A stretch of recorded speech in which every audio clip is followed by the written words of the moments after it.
구원의 성격, 뭐 대상과 성격은 뭐 다 이게 전부 다 연결이 되어 있습니다. 뭐 출발로부터 시작해서 구원과 관계되는 주제들이 다 연결이 되어 있는데, 가톨릭 신학은 뭐 영적 구원과 정신적인 구원 둘 다 포함을 시킵니다. 이게 정신적 구원은 어떤 맥락에서 하는 얘기인가 하면은 어떤 그 윤리 도덕적인 차원의 얘기고, 영적인 구원이라고 하는 것은 말 그대로 영혼 구원을 얘기하는 겁니다. 그러니까 흔히들 그런 얘기 많이 하잖아요. 성도가 도덕적으로, 교회가 도덕적으로 이렇게 해서 되겠는가, 이런 이제 하나의 그 화두를 던지는 거. 우리가 들을 때는 다 그렇지 하지만은 그것은 도덕적 기준에서의 윤리 생활을 강조하기 위한 하나의 방식이기 때문에 그렇습니다. 그러니까 우리 성경신학은 성도 생활을 표현할 때 어떤 규범이나 어떤 그 인간적인 모델을 자꾸 제시하지는 않습니다. 이 사람은 이렇게 살아가는 방식과 은사에 따라 살아갈 수도 있고, 저 사람은 저렇게 살아갈 수도 있는 것이지, 어떤 사람의 삶 하나를 갖다 놓고 그걸 일반적으로 말하면 간증이라 그러죠. 그런 어떤 모델적인 삶을 제시해 주면서 도덕적으로 윤리적으로 이렇게 살아라, 그런 얘기를 하진 않죠. 그러나 이 가톨릭이나 자유주의 신학자들은 전부 영혼 구원받은 사람들이 이제는 그 변화된 모습이 바로 뭔가, 윤리 도덕적인 차원에서의 어떤 삶을 강조한다. 그래서 여기서는 정신적 구원, 자유주의 신학자들은 뭐 완전히 구원이라고 하는 것이 정신적 구원만을 강조합니다. 그게 무슨 말인가? 이 사람들은 예수 믿고 구원받아 천당 간다 이런 말 잘 안 써요. 구원이란 얘기를 해도, 그리스도를 믿고 구원이란 얘기를 해도 그 구원이라고 하는 것이 내세가 실존한다고 믿지 않습니다. 그냥 이 현세가 우리 정말 타락한 인간성들을 회복해서 자기만 알던 그 이기주의자들이 이제는 이웃을 위해서 사랑하고 봉사하는 이런 삶, 이것이 정신적으로 구원받은 사람들의 나타난 현상이다. 그래서 우리는 뭐 예수 믿고 뭐 저 천국을 가고 가기는 어딜 가냐? 예수 믿었느냐? 그렇다면 예수님처럼 이 땅 위에서 가난한 자들과 함께, 죄인들과 함께, 약한 자들과 함께 이렇게 하면서 우리가 약한 자들을 보호하고 그들과 함께 하면서 이 사회를 아름답게 정화시켜 나가는 거. 오늘 아침에 잠깐 어저께 밤에 토론회했던 그 결론이 잠깐 나왔는데, 재벌을 위한 정치냐, 서민을 위한 정치냐. 이거 맨날 싸우는 거예요. 서민 위하려니까 재벌 거 뺏어와야 되고, 뭐 뺏어오는 건 아니고 뭐 그들이 양보하는 건 말장난이죠. 뺏어오든 안 뺏어오든 가난한 사람이 기준이 될 수도 없고 부자가 기준이 될 수도 없는 거예요. 그러니까 가난한 사람의 입장에서는 이 가난한 세상을 어떻게 바꾸자? 같이 먹고 살도록 만들자. 부자들은 우리가 어떻게 해서 번 돈인데 내가 가지고 내 맘대로 하고 내가 주고 싶으면 주고 말고 싶으면 마는 거지. 이걸 왜 제도적으로 묶느냐라고 반대하는 것이고. 그래서 처음에 말씀드린 대로 이 주관주의라고 하는 것은 인간이 주관이 되면은 전부 자기 입장에서만 말하게 되고 자기 좋은 것이 좋은 것이기 때문에 여기에서는 저런 걸 주장함으로 정의나 공평이나라고 하는 것이 성립될 수가 없는 거예요. 근데 이 사람들은 뭐 정신적인 구원이라고 해서 자기들이 가지고 있는 도덕적 잣대, 윤리적 잣대, 그 시대의 사회 문화적인 잣대를 가지고 이렇게 하는 것이 아름다운 사회다라고 해서 이제 그런 그 이상을 정해놓고 끌어가려고 하는 것이죠. 근데 그 이념이 지금 다 실패했잖아요. 자본주의 이념도 다 파괴돼 버리고, 같이 잘 먹고 잘 살자는 공산주의 이념도 다 파괴돼 버리고. 그래서 이 자본주의다, 뭐 공산주의다 이런 것들이 전부 주관적 입장에서 보는 것이기 때문에 이것 가지고는 성공할 수가 없는 거죠. 개인과 사회, 주관을 다 포용하고 포괄할 수 있는 객관적 지식, 객관적 진리에 의해서 그것에 의한 판단에 따른 가치, 이거에 의해서 살아가는 것만이 진짜 성도로서의 아름다운 하나님의 나라의 삶을 살아가는 것이지, 이런 기준에 의해서는 안 되는 거예요. 그러니까 이런 것들이 젊은 층들에게는 이제 어필될 수 있는 거죠. 가난한 사람들, 약자를 보호해야 되겠다 해서 이제 이런 그 교회가 이런 이걸 민중신학이라고 그럽니다. 브라질에서 나타난 그 해방 신학에 의해서 한국에 들어와서는 그것이 그게 이제 그 군사 정권 때니까 그때 이제 군사 탄압으로부터 우리 민중들이 해방받아야 되겠다. 또는 경제적인 탄압으로부터 경제적인 빈곤으로부터 우리가 벗어나야 되겠다. 이것이 이제 민중신학이라고 해서 자유주의 신학자들이 해왔던 사회운동이었죠. 그래서 이 구원의 성격을 이들은 이런 정신적 구원이라고 얘기를 하는 것이고 이 전통신학에서는 뭐 오직 믿음, 오직 뭐예요? 여기는 이제 구원이 이제 완전히 천국. 이건 내세주의입니다. 나와 세상은 간 곳 없고 뭐만 보여요? 구속한 주만 보이로다. 그러니까 막 이런 찬송 부를 때는 고개도 막 좌우로 팍팍 흔들잖아요. 신나가지고 어디 가니까. 막 부를 때는 지금 막 천국에 올라가 있다가. 그래서 교회마다 여기다 지금 다 뭐 시설해 놓은 겁니까? 노래방 시설해 놓은 거예요. 그거라도 풍악이라도 울려서 교인들의 신금이라도 울려주고 막 찬송 부르면서 막 강약 조절해가지고 스트레스라도 풀어줘야 돈이라도 내고 교회라도 나오고 갈 때 시원하다는 말 대신에 뭐라고 얘기하는 거예요? 은혜 받았다 그러는 거지. 아니에요. 그런 거 아니죠. 그래서 우리는 뭐 천국, 현세 우리는 무슨 주의예요? 현실이 중요합니까? 천국이 중요합니까? 지금도 뭘 살고 있는 거예요. 항상 여러분이 원이라고 하는 게 기가 막힌 그림이에요. 이게 영원한 세계 안에 지금 누가 있습니까? 내가 있는 거예요. 우리가 있는 거예요. 교회가 있는 거예요. 그리스도의 지체가 있는 거예요. 그러니까 이 안에 지금 내가 살아가고 있는 거예요. 성도의 삶이 직장에 있든 가정에 있든 교회에 있든 내가 지금 바로 뭐예요? 내가 교회고 내가 천국이란 말입니다. 이 안에서 그렇게 어떤 거듭나고 중생한 정신과 이성과 사고의 방향과 질이 내 삶을 지금 결정해 나가는 거란 말입니다. 어디를 간다 온다가 없는 거예요. 지금 여기도 여러분들의 생각이 완전히 세속에 쩔어가지고 계속해서 지금 말씀 들으면서도 무엇을 먹을까 입을까 마실까 아이고 저 갯돈을 며칠까지 어떻게 할까 막 이러면 그 사람은 지금 천국이에요 지옥이에요. 지옥이에요. 이게 지금 중요한 거지. 어떤 목표가 천국을 목표로 하고 그러면 천국이 이루어진 겁니까? 안 이루어진 겁니까? 성경에 예수님 천국 이루러 간다고 그래서 안 간다고 그랬어요? 간다고 그랬잖아요. 현재 진행이에요? 아니에요? 이건 나중에 종말론 할 때 얘기하십시다. 천국이 이루어졌는지 예수님이 지금 기다리라 내가 뭐 하러 간다? 너희들 살 처소를 지금 마련하러 간다. 언제까지? 뭐 들리는 말로는 내일 모레 오신다 그런 얘기도 있더만은. 지금 예수님은 천국 집 짓고 있는 거예요. 그런 개념들. 천국이 지금 언제 옵니까? 오기는 뭐가 오냐? 지금 너희 안에 있다. 그 이루어진 것인가? 이루어지고 있는가? 이루어질 것인가? 이루어진 것인가? 종말론에서 나온단 말입니다. 그래서 그건 알아서 생각하십시오. 이제 나중에. 안 이루어졌으면 열심히 이루고 사시고. 그래서 이 보수주의 신학에서는 천국을 미래적인 천국으로 보기 때문에 이 땅에서는 지금 막 이렇게 살아도 어느 땅에서는 저 땅에서는 내가 이제 두고 보자. 이 땅에서 흘린 수고와 땀방울 만큼 저 땅에서는 황금 면류관이 나를 지금 기다리고 있을 것이다. 그래서 이 성경신학에서 가지고 있는 뭐 영적 구원이지만 이 영적이라고 하는 영적 구원이라고 했을 때 영적 기능 이런 것을 우리는 중시하는 거죠. 내가 거듭나고 중생했다. 정말 영혼의 기능이 그리스도를 통해서 하나님의 존재를 확증하고 나서 내 영혼의 기능이 어떻게 달라지고 어떻게 변화되었고 그러니까 이 영적 기능이 변화됐다는 것은 그 다음에 오는 것이 가치의 변화예요. 가치의 변화.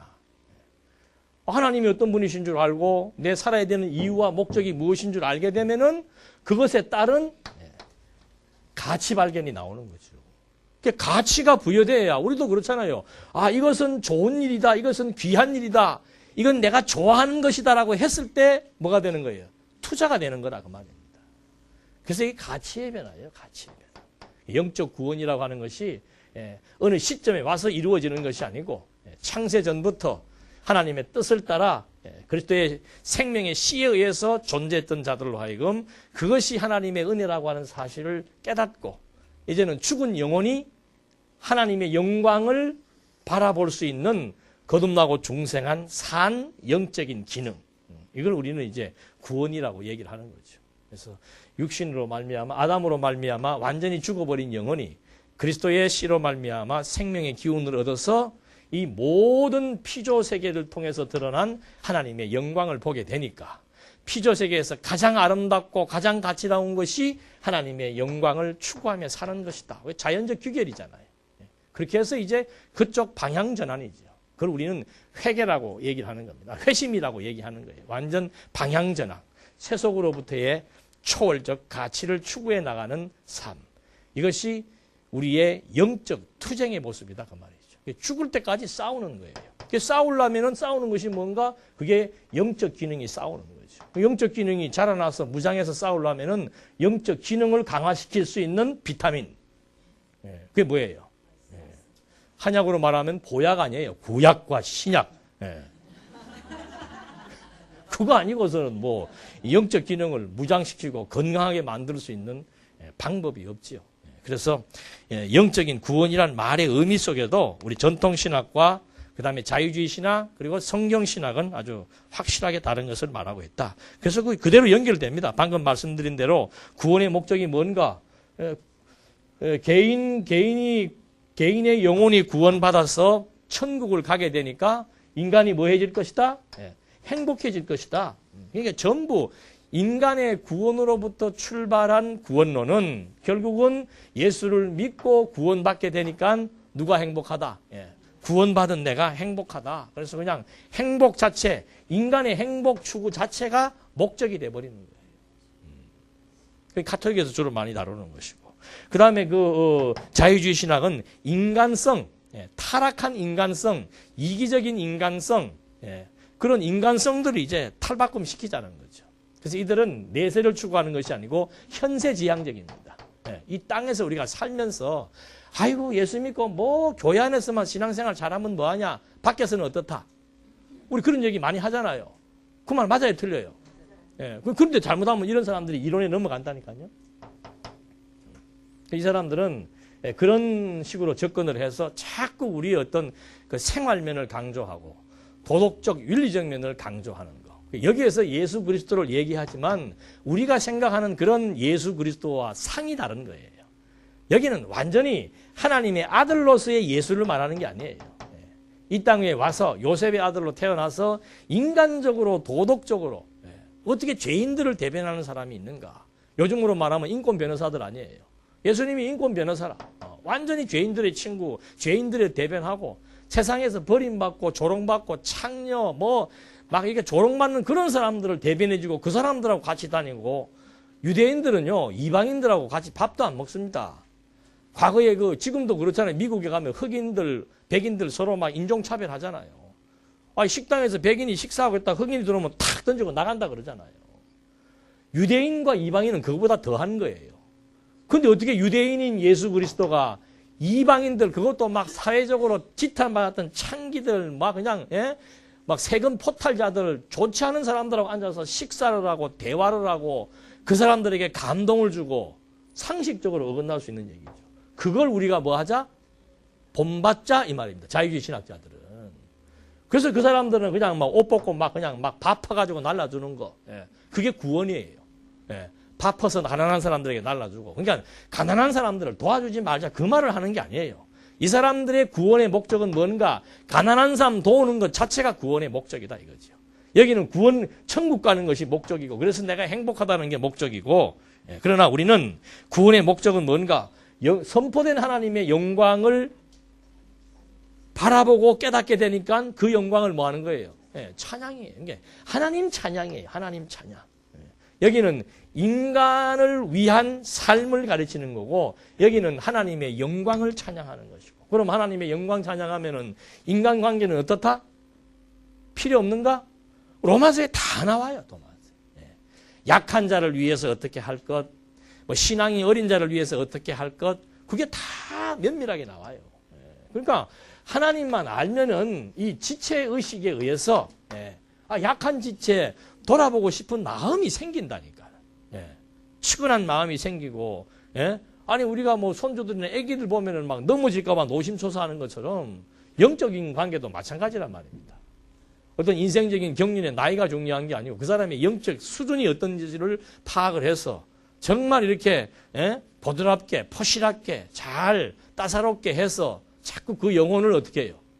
말씀을 듣고 자유를 누리고 정말 여호와를 경외하며 사는 동력자로 만들기까지 앞선 자들이 약하고 어린 자들을 위해서 수고하고 희생하고 헌신하는 거. 그 중에 하나 대표적인 게 차세대 아니에요? 차세대. 그런 거예요, 다. 그래서 그런 것들이 이제 다 정서적으로 이렇게 자리를 하게 되면은 우리의 그 취약점 있잖아요. 교회가 냉랭하다, 그거는 좀 반성할 부분이 있는 거예요. 배려하는 거. 배려하는 거. 여러분이 어떤 집단에 처음 갔을 때에 얼마나 그거 서먹서먹합니까? 이거 뭐 어디 앉아야 되는지, 서야 되는지, 뭐 밥을 어떻게 가서 먹어야 되는지. 우리는 그런 사람은 어떤 식으로 해요? 스스로 알아서 커라. 그 뭐하러 권사가 필요 있고 구역장이 필요 있고 장로가 필요 있어요. 알아서 커, 알아서. 여기는 강한 데야. 알아서 커야 돼. 물론 그래야 오래 남겠지만은 그 사람들을 잘 배려해서 이렇게 알아서 크는 게 아니고 우리에게 하는 일이 그런 일이라니까. 지체를 돌아볼 수 있는 거. 그게 이제 은사 따라 자기 은사를 발휘함으로써 돌아보는 거죠. 그래서 그런 그 구원의 목적에 있어서도 완전히 다르다는 거. 그 다음에 그 구원의 용도가 아까도 말씀드린 대로 여기는 그 구원을 교회가 좌우합니다. 그렇게 해서 구원이라고 하는 이런 그 신앙적 주제를 통해서 교황권을 확립해 나가는 거죠. 왜? 교황에게 구원의 열쇠가 있으니까 교황한테 잘못 걸리면 이제 이거는 심판받는 거죠. 그래서 이 가톨릭에서는 교황이 재판권도 가지고 있습니다. 재정권도 가지고 있고 재판권도 가지고 있고 교리를 판단하고 해석하는 권한을 가지고 있습니다.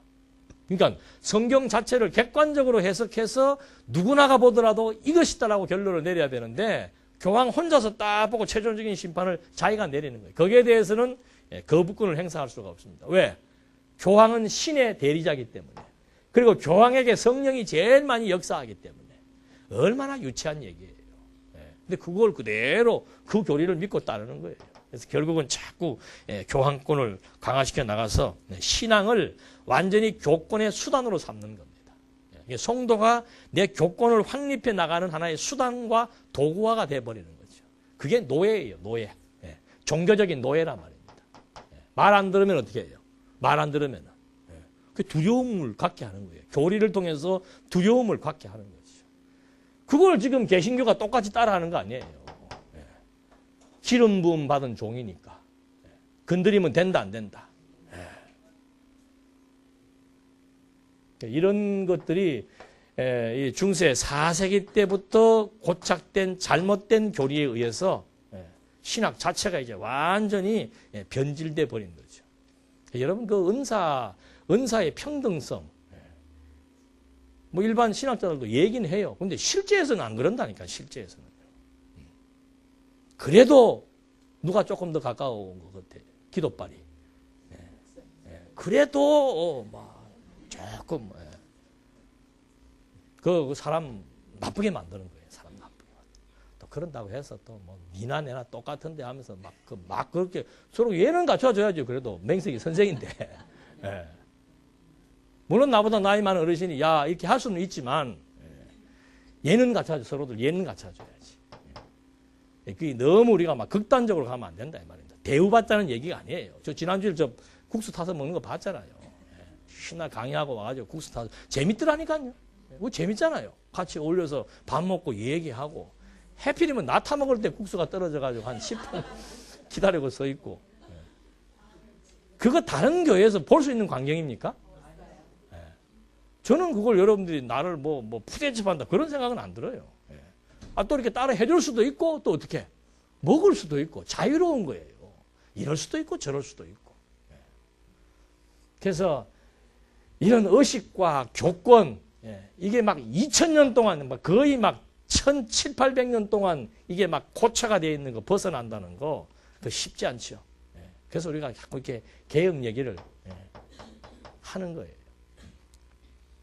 그 다음에 용도, 교권, 이 지금 전통 사회주의, 자유주의 신학자들은 구원의 용도를 사회정의 구현이라고 얘기했지요. 그래서 자꾸 사회정의를 구현하기 위해서 도덕적 인간성을 회복시켜 나가는 그런 사람으로 변모시키려고 하는 것이고, 우리 전통 신학에서는 천국, 내세주의. 근데 이 천국은 뭐 확신이 있어요, 없어요? 없어요. 그러니까 맹목화에 맹목적인 거. 예수 믿으면 천국 간다. 그러니까 자꾸 간다, 여기다, 저기다, 간다, 멀다, 가깝다, 이런 시간 개념, 공간 개념으로 천국을 이해하니까, 자꾸 현실을 무시하게 되고, 그 다음에 그냥 막 이쪽으로 이렇게 막. 죽음이라는 게 뭐예요? 죽음이라는 게. 이제 마지막 종말론에 가면 그거 다 나와요. 죽음, 부활, 천국. 그거 어떻게 믿을 수 있는가? 그 뭐 항상 강의하면서 여러 차례 얘기했잖아요. 그런 부분들이 중요한데, 이런 부분들이 정리가 안 되니까 이제 이런 그 구원관에 있어서도 왜곡된 구원 의식에 의해서 아주 맹목적인 신앙생활들을 하게 되는 거죠. 그러나 저희들은 구원의 용도는 구원이라고 하는 것조차도 언약과 성취의 원리에 의한 하나님의 존재를 확정시켜 주기 위한 매개라고 하는 것.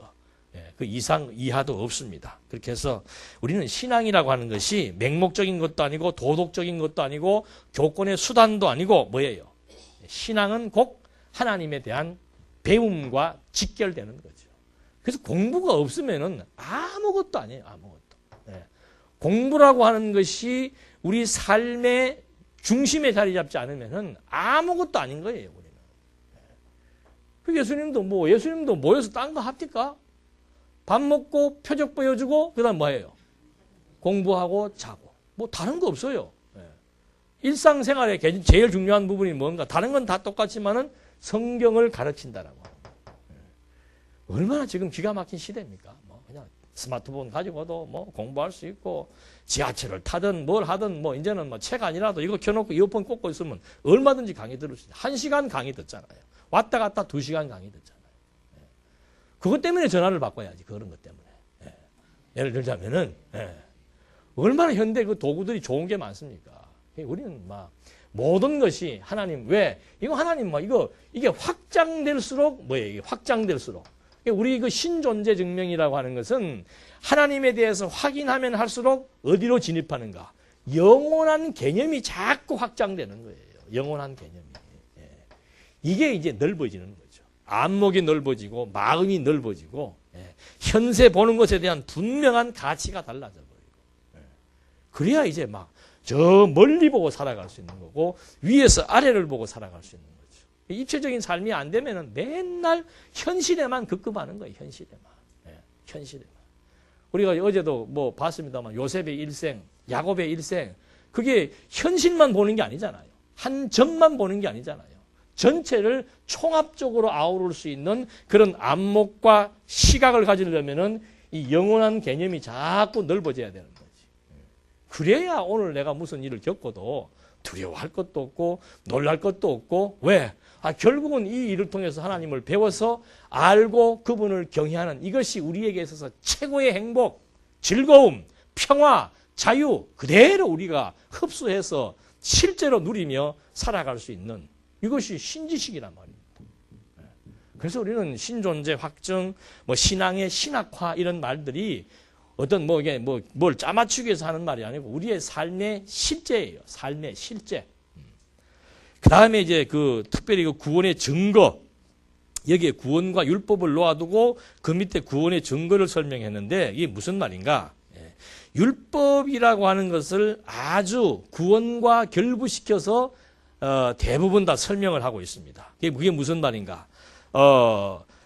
로만 카톨릭에서는 이제 우리가 인생을 살아가려면 항상 뭐가 있어야 돼요? 뭔가 기준이 있어야 되잖아요. 기준이. 그게 법이에요. 법이 없는 나라가 없습니다. 미개한 아프리카에도 가면은 그 부족들끼리에 뭐가 있어요? 나름대로 있고 규범이 있다니까. 규범이 없는 나라가 없어요. 꼬마들이 놀 때도 뭐부터 정합니까? 규범 정한다니까요. 그 인간은 완전히 규범적인 본성을 가지고 있는 거예요. 그 종교도 그래요, 안 그래요? 종교도 다 법이에요. 다 법. 그래서 제가 이번 신문에 헌법 과연 타당한가? 교회가 헌법으로 다스려진다는 것이 과연 이것이 성경적인가? 엊그제도 말했지만은 이스라엘은 헌법 없어요. 그들은 물론 율법이 있죠. 근데 그 율법은 성경이고, 율법을 지금 제대로 해석을 못해서 그런 것이지, 헌법 없이 그들은 구약 성경을 가지고 그들의 사회의 질서와 안녕을 유지하면서 살아간단 말이에요. 그러면 교회는 어떻게 해요? 더더욱이. 교회에 법 없어도 어떻게 할 수 있습니까? 성경 가지고 얼마든지 아름답게 살아갈 수 있지요. 그래서 이 지금 교권을 강화시키기 위해서 교인들은 이렇게 선행을 하며 살아야 된다라고 하는 구원받은 성도들의 삶의 표준을 정해놓고 그 선행에 대한 모델이 뭔가, 무엇을 가지고 선행을 해나갈 것인가, 그 기준이 율법이라 이 말입니다. 그래서 선한 생활을 하기 위해서는 무엇을 지키는 것? 율법을 지키며 사는 것이 선한 생활이다. 그것이 구원받은 증거라 그 말이죠. 그 다음에 자유주의 신학자들도 마찬가지입니다. 예정론을 얘기할 때 당신 예정되었는가 안 되었는가, 선택받기로 예정되었는지 안 되었는지 어떻게 할 수 있는가. 자유주의 신학자들은 내가 율법을 잘 지키는지 안 지키는지 여부에 따라서 선택을 받은 자인지 안 받은 자인지를 가늠한다라고 말한다 이 말이죠. 그러니까 도덕적으로 될 수밖에 없지요. 예? 남을 미워하면 안 되고, 남 거 뺏으면 안 되고, 예? 이웃을 사랑해야 되고. 왜? 그것이 내가 뭐 받은 증거니까. 구원받은 증거이고 인간성이 회복된 증거이고, 그걸 나타내서 보여주라 그랬으니까 자꾸 의식적이고 의도적으로 그런 행동을 할 수밖에 없는 거죠. 그게 위선이란 말입니다. 그래서 예수님이 오셔서 누구에게 막 독서를 퍼붓죠? 율법자들, 바리새인들, 서기관들, 다 율법주의자들이에요. 그 율법을 가지고 자기의 선행을 정당화시키려고 하는 대상들을 향해서 독사의 자식이라고 하는 거죠. 율법의 용도는 그게 아닌데, 또 율법은 아무도 지킬 수가 없는데 그걸 가지고 자꾸 자기가 선행한다고 착각을 하니까 그게 위선이다 그건 말입니다. 그래서 더군다나 이 보수주의 신학도 똑같아요. 구원은 믿음으로 받지만 구원받은 증거가 바로 뭐예요? 율법 중에서도 무슨 법? 도덕법을 잘 지키며 사는 거, 그것이 구원받은 사람들의 하나의 표준이며 증거가 된다. 그러니까 뭐 교인들이 뭐 더더군다나 뭐 사람들 교회 안에서야 들어오면은 뭐 지켜야 돼요? 이거 뭐 철저하게 율법의 도덕법들을 지키며 살아가야 되는 거죠. 그러니까 그 집에 딸애가 인도 가가지고 처음에 부딪혔던 것이 뭔가 하면은, 여기는 자유롭잖아요. 자기 생긴 대로 살잖아요. 예? 뭐 조금 뭐 수양이 덜 된 사람은 화를 얘기도 하고 교회에서도 뭐 그렇잖아요. 그걸 가지고 막 성도가 뭐 이런 말 우리 안 하잖아요. 예. 저도 그런 면에서는 편하지. 저도 뭐 화낼 수 있잖아요. 화냈다고 해서 목사가 저래가지고, 그 이상한 목사도 화낼 수 있지 왜 못 내요? 바울도 화내고 예수님도 화내고 다 했더만. 근데 거기 가서 처음에 부딪힌 게 뭔가 하면 전부 다 깜짝 놀랐대요. 어떻게 사람들이 저렇게 천사 같을 수가 있을까? 처음에 가서 보니까 막 전부 거룩하더래요. 뭐 자매님. 막 얘는 막 평생에 그런 걸, 아버지한테도 그런 소리 못 들어봤지. 막 이런 걸 안 해보다가 가니까 뭐 자매님, 선생님, 뭐 간사님 하면서 막 하다가, 야, 이 정말 예수 믿는 사람들이 이렇구나. 예. 우리는 뭐 말씀했는데 보니까는 우리하고 차이가 많이 난다. 여기가 훨씬 좋다. 예. 아, 대단한 사람들이다 하고 그 속에 빠져들어가서 조금 지나 보니까는 뭐 시기, 질투, 반목, 질시, 막 파당, 막 거기서 막 기절을 한 거죠. 기절할 것도 없어. 그 본성을 감추느냐 안 감추느냐의 차이지. 근데 사람들은 대부분 다 뭘 좋아해요? 연기자가 되면 안 된다니까. 연기하면 안 돼요. 연기하면 안 된다니까. 목사니까, 권사니까. 저도 몇 번 제 안 좋은 그 속성들이 있잖아요. 저한테도. 취약점이 있단 말입니다. 그걸 좀 어떻게, 우리 김기용 목사님은 참외밭에 가서 참외를 따먹어도, 저 사람은 안 따먹었다 그런다니까. 저는 참외밭에 그냥 지나갔어. 근데 옆에가 참외 떨어져 날 보고 따먹었다고 그런단 말이에요. 얼마나 억울하겠어요.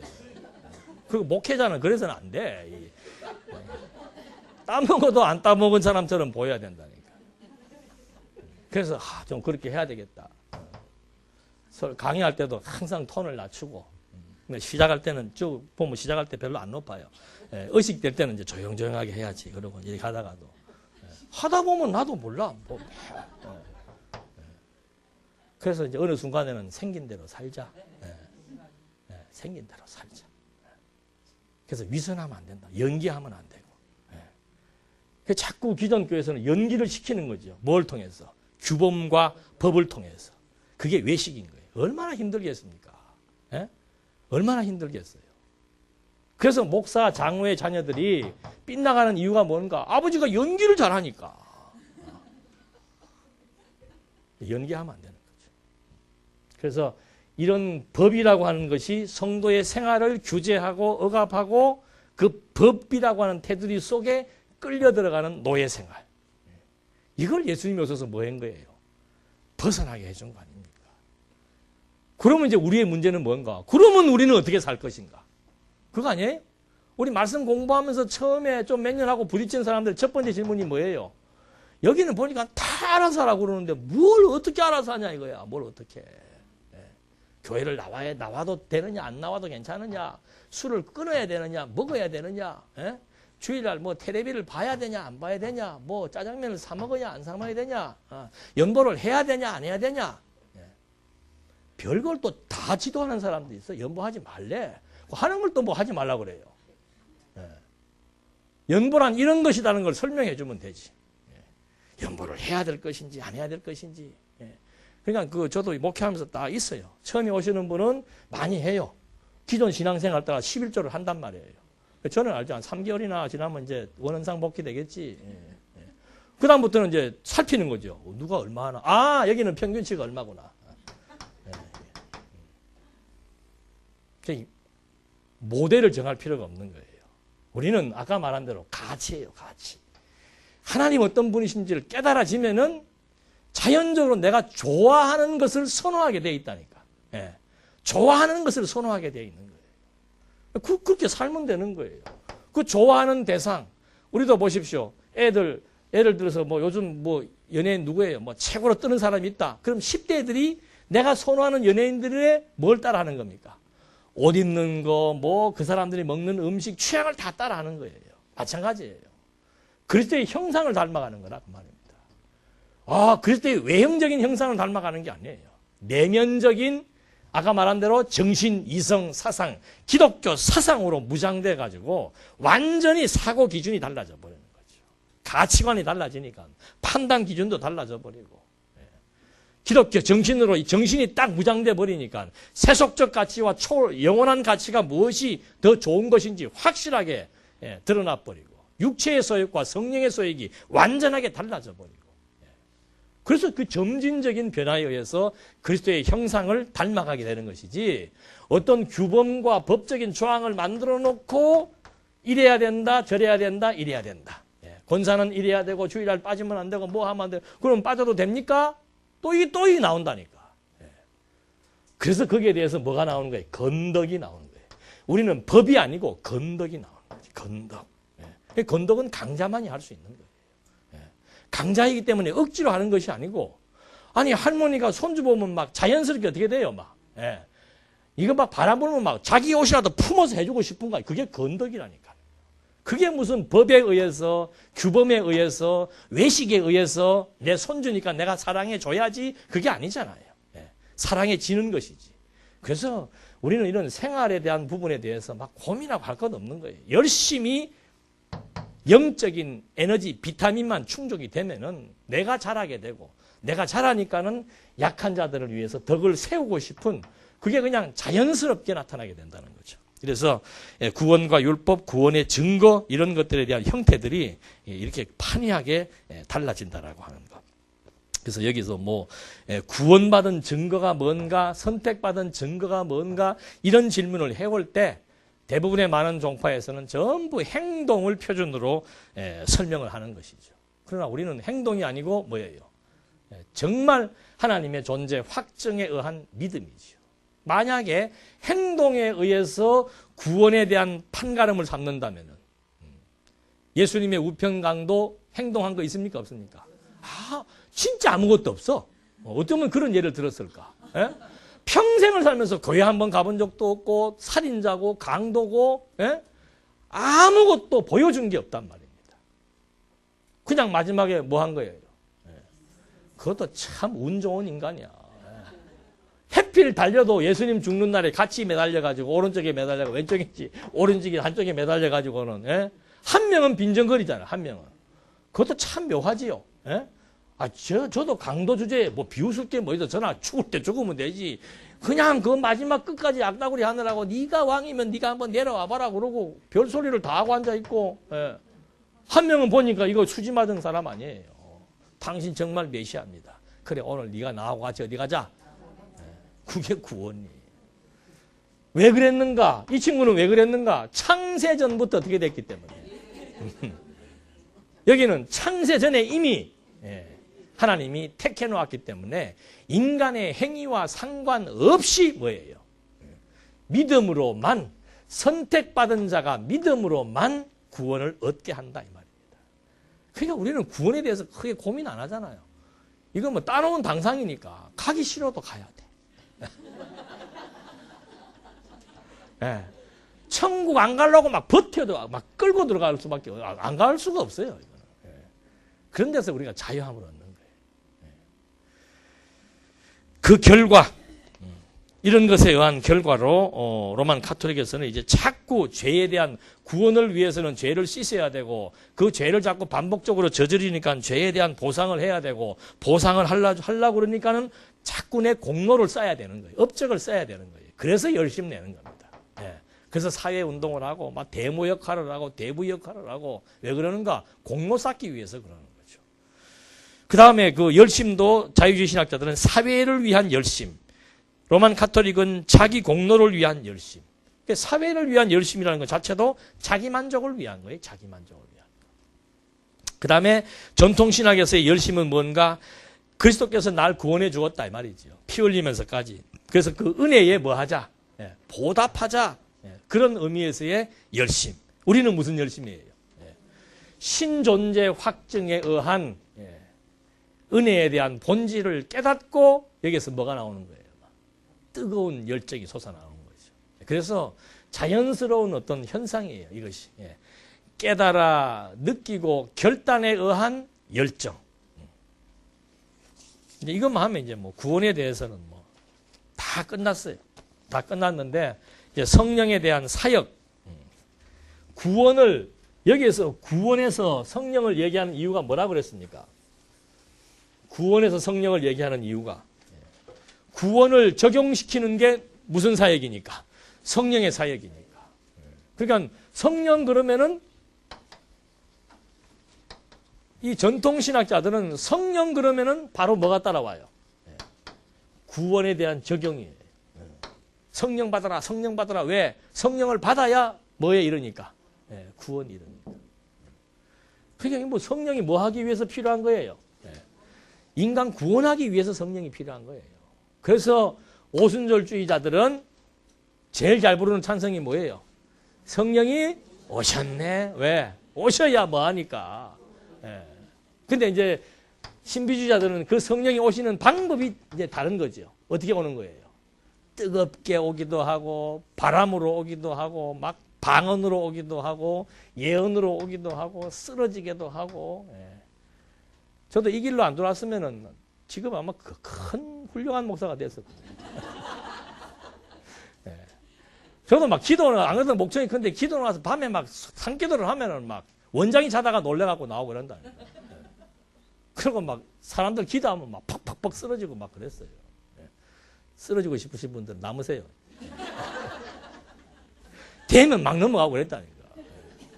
병도 고치고. 안 되면 여기서 쫓겨나면 그거를 다시 한번 해볼까 지금. 안 돼요, 근데. 안 돼. 왜 안 되는가? 말씀이 들어와서 이미 이제 정신세계가 완전히 딱 자리를 잡으니까. 그래서 이 신비주의라고 하는 거는 이게 이제 이 영혼에 진리가, 체계가 안 잡히면은 누구나가 다 신비에 빠질 수밖에 없다니까. 저도 신학교 갔을 때는 처음에 막 오순절에 접해가지고 신학교를 갔는데 제 후원자들이 있었어요. 그 신비한 권사님들 후원자들이 있다. 등록금도 내주고 막 기도도 서로 해주고 받기도 하고. 저를 많이 후원해 주신 분이 계셨는데 이 말씀 듣고 나서는 이제 한 6개월 완전히 그냥 막 밥 먹고 자는 시간 외에는 막 하루 종일 이걸 6개월 만에 다 드는 거 아니에요. 그래서 이제 나는 이제 이 세계와 결별을 해야 되겠다 그러고 이제 저 후원자 되는 권사님들 몇 분 찾아가서 인사하러 갔더니 그분이 날 보더니 그분도 신령한 분이지. 딱 보더니 전도사님은 이제 속이 꽉 찼다고. 더 이상 여기 안 와도 된다고 그러더라니까. 그래서 속으로는 이야 내가 공부 제대로 했구나. 그 다음에는 무당 구단한 데 가서 또 딱 한번 서 있어 보고 그것도 뭐 깨끗한 그것도 신사적인 건 아니고 정상적인 건 아니에요. 뭐 일부러 그럴 필요는 없는데 이 정신이 딱 차 있으면은 두려워할 것도 없는 거예요. 아무리 뭐 예언기도 많이 하고 뭐 하는 사람도 있어봤거든. 가서 예언해보라 그래요. 나오나 안 나오나? 안 나와요. 못 나오지 뭐. 그래서 이 신비라고 하는 것은 영적으로 벌써 허약하니까. 그런데 지금 막 들어가서. 근데 이 사람들도 다 그런 교리를 나름대로 체계화시켜 만들어 놓은 거예요. 오순절 때 뭐가 왔습니까? 성령이 왔잖아요. 성령이 오니까 어떤 일이 벌어집니까? 불러 하고 막 난리가 나고 막 방언을 하고 내가 뭐 받았느니라? 구원을 받았느니라? 성령을 받으라고 다 나와 있잖아요. 성경에 있잖아요. 그러니까 그대로 무엇대로? 성경대로 하는 거예요. 성경대로. 요새는 다 성경대로야. 다 성경대로고 다 성경신학이고 다 언약 성취사고 다 그래. 성경대로 하는 거죠. 무엇에 대한 오류인가? 성령론에 대해서 지금 잘못 생각하고 있는 거죠. 성령론에 대해서. 성령을 구원과만 적용시키는 그런 이제 잘못된 판단에 의해서 그런 이 오순절이 생기고 또 전통신학에서도 너무 성령의 역사를 인간 구원에만 적용시키는 거죠. 근데 성령이라고 하는 것은 하나님의 영이에요. 하나님의 영이 그렇다면 여기에서 공부했던 거 보면 이거 딱 정리가 되잖아요. 하나님의 영이 왜 오신 거예요? 하나님의 영이 우리 구원시키려고 온 건 아니잖아요. 근본적인 것이. 그럼 이거 자꾸 성취 다 설명하는 거예요. 그래서 이런 걸 우리가 이해하려면 여기도 보면은 뭐 성령의 특별 사역, 일반 사역, 은혜가 특별 은혜, 일반 뭐 은혜 뭐 자꾸 구분을 하는데 특별이고 뭐고 할 것도 없어요. 이게 다 영원하신 하나님께서 이 영원한 하나님의 영광을 지금 뭐 하시려고? 계시하시려고. 아담을 창조하시고 종말을 정하신 거예요. 근데 이미 성령은 언제부터 역사하는 거예요? 창조 때 벌써 하나님이 신이 어디를 왔다 갔다 하십니까? 수면 위를 왔다 갔다 하시잖아요. 그건 표현이에요. 피조 세계의 어떤 형상화된 언어적 표현이에요. 물 위를 뭐 거니시다. 뭐 성령이 발이 있어요, 없어요? 그런 식의 표현이라니까. 이미 당연히 이게 다 하나님의 영으로 지금 다 주관하는 세계잖아요. 근데 창조 이후로 아담이 타락해서 요 세계를 뭐로 덮어버린 겁니까? 저주로 덮어서 누가? 사단이 지배하게 해버린 거예요. 그런데 이제 여기에서 누구는 택한 백성은 완전히 뽑아낸 게 아니고 어떻게 해요? 조금씩 해가지고 자꾸 성령의 소욕과 육체의 소욕. 근데 어떤 사람들은 이런 구도를 보지 못하고 하나님의 영역, 사단의 영역, 그리고 인간의 영역 이렇게 놓고서는 이제 내가 누구를 물리쳐야 돼요? 사단을 물리쳐야 어디로 갈 수 있다? 일로 갈 수 있다. 이게 이제 오순절의 대표적인 이원론적인 생각이지. 그러니까 이 사람들은 기도할 때 막 맨날 뭐 물러가라 그래. 아니 이 속에 빠져 있는데 물러가긴 어디를 물러가요? 그래서 이런 것들이 이제 뭐 요즘도 보면은 뭐 그러면 뭐 하나님께서 예를 들어서 막 지금 예수 안 믿는 사람 중에서 천재가 있잖아요. 천재도 있고 뭐 테레사 수녀 같은 사람들도 있고 뭐 얼마나 좋은 일, 선한 일, 선량한 사람도 많고 뭐 이런 거는 그러면 뭐 사단이 역사합니까? 성령이 역사합니까? 그 뭐 호킹 같은 그런 천재 과학자들 또는 막 이 뭐 여러 가지 많은 사회에 기여하는 그런 학자들의 두뇌 이거 성령의 역사예요? 쌍령의 역사예요? 쌍령이야 그럼? 성령도 아니고 악령도 아니고 쌍령이에요? 나 또 처음 나. 예? 그럼 사단의 역사예요? 성령의 역사예요? 성령의 역사다. 그래요? 근데 여기는 지금 누가 지배하고 있어요? 베드로에게 사단의 역사합니까? 안 합니까? 그럼 좋다. 천재! 성령의 역사입니까? 사단의 역사입니까? 성령의 역사다. 천재가 어디 살고 있어요? 성령의 역사예요? 사단의 역사예요? 헷갈리는 역사예요?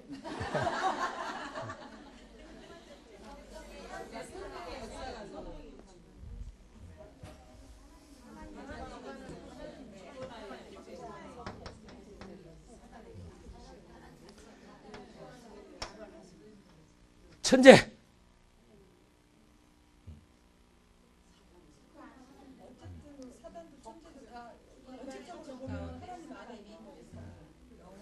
그럼 뭐 천재도 구원받아요, 안 받아요? 성령이 역사하는데 받을 수도 있고, 구원은 그러면 이제 성령이 역사해야 되고, 천재성은 구원과 관계없이 성령이 역사해서. 근데 표정을 좀 이쁘게 해서 대답을 하시죠. 나하고.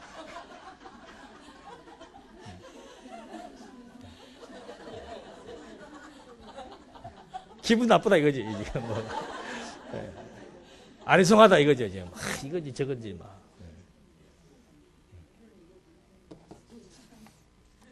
그게 이제 그 다음에 나오는 거 이게 성령의 역사인지 사단의 역사인지. 그러니까 보통 생각할 때 뭐 도덕적이고 또는 사회에 기여하는 과학자라든지 이런 사람들은 다 성령이 역사하고. 그렇다면 어디에 위배되는 겁니까? 하나님께서 지금 일단 창조로부터 종말에 이를 때까지 이 피조 세계를 어디에다 다 지금 맡겨놓은 거예요.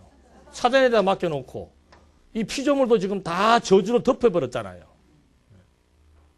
그럼 하나님도 모르는 사람이 천재라고 해서 하나님도 모르는 사람을 지금 지금 어디에다 다 맡겨놓은 거예요. 사단에다 다 맡겨놨잖아요. 근데 그걸 자꾸 어떤 과정 설명도 없이 막 성령이다 해버리면 그것도 얼굴까지 찡그려가면서 얘기를 하면 어떡하란 말이에요, 날들어. 예?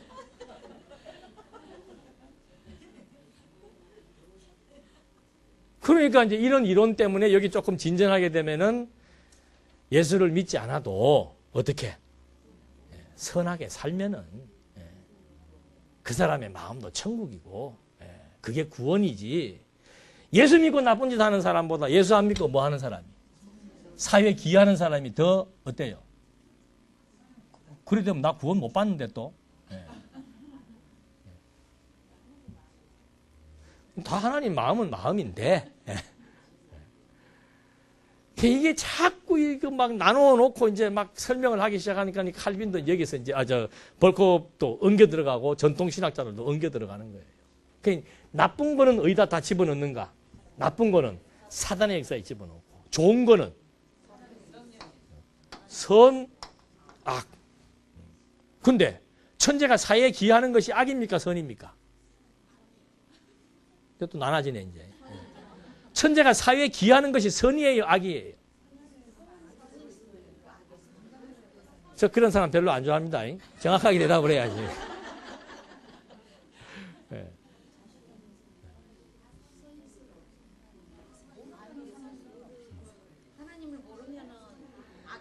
자, 우리가 개념부터 정리해 봅시다. 천재가 사회에 기여하는 것이 선이에요? 악이에요?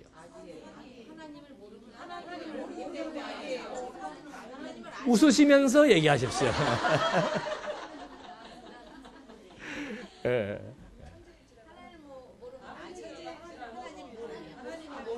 천재라도?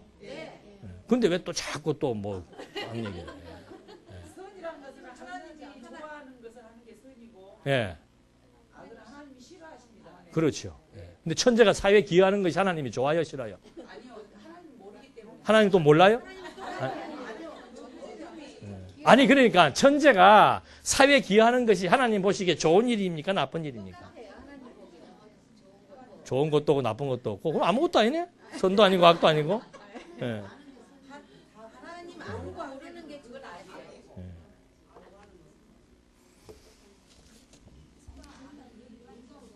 자, 이제 우리가 혼란스러운 머리를 가지고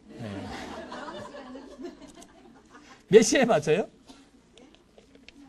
40분? 조금 더 남아있네.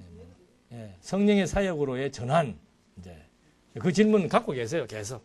갖고 계시면서. 이제 아는 거는 마무리 가서 알아야 되지. 오늘 내려가신다고요? 그럼 동영상으로 보시면 되지. 성령의 사역으로서의 전환에 대해서 벌크업은 객관적인 사역과 주관적인 사역을 나눕니다. 여러분 뭘 나눌 때 조심해야 돼요. 나눌 때. 자꾸 무슨 생각을 이분법적으로 자꾸 분류해서 생각하는 것은 거기에 함정이 있는 겁니다. 서양 철학은 뭔가 자꾸 나누는 거예요. 서양 철학은. 분석하고 나누니까 이게 하나로 모아지질 않는 거죠. 동양 철학은 그 대신에 뭐예요? 하나에서 출발하려는 것이고 서양 철학은 자꾸 분석해갖고 나누는 거란 말입니다. 이 사역의 전환에서 객관적, 성령의 사역을 객관적인 사역과 주관적인 사역으로 나눕니다. 객관적인 사역은 뭔가 예수님께서 우리를 구원하는 것은 객관적인 사역이다. 그건 하나님 입장에서 하신 일이니까. 그러나 구원받은 우리가 실제로 살아가는 것은 누구의 사역이다? 주관적인 인간의 사역이다. 그 말이죠. 그러니까 벌써 하나님이 하시는 일이 있고 그 다음에 인간이 하는 일이 있고 이게 이분법이라 그 말이죠. 성경은 인간이라고 하는 존재 자체가 반드시 힘입어야 존재하는 피조물. 하나님의 작정에 의해서만 움직이는 피동체. 그 전제를 가진다면은 뭐 나눌 게 사역, 성령의 사역을 나눌 게 뭐가 있어요? 그리스도에 대한 구속 사역을 통해서 하나님의 존재를 확증하게 되니까 깨닫는 만큼 그의 지체로서 우리가 뭐 하는 거예요? 움직여지는 거죠. 뭐가 이 사역이 따로 있고 이 사역이 따로 있냐 이 말입니다. 내가 살아가는 것도 누구의 사역이에요? 하나님의 사역이고. 그리스도의 구속 사역을 깨닫는 것도 하나님의 사역이고. 그리스도의 구속 사역도 하나님의 사역이고. 전부 다 성령의 사역이죠. 그렇다고 해서 또 그러면 천재가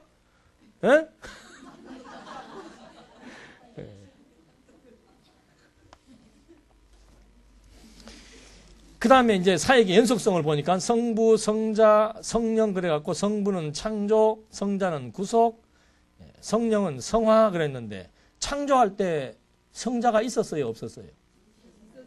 그거 어디에 있습니까? 성경에 보니까 요한복음에도 나오잖아요. 그가 바로 뭐예요? 창조주라 그 말입니다. 잠언서에는 막 태초부터 그가 창조에 함께 참여했다고 나오고 있어요. 근데 왜 성부가 창조했고 성자가 구속했고 성령은 우리를 뭐하게 만든다? 구원시켜서 자꾸 성화하는 작업을 한다. 이게 지금 다 나눠 놓는 거죠.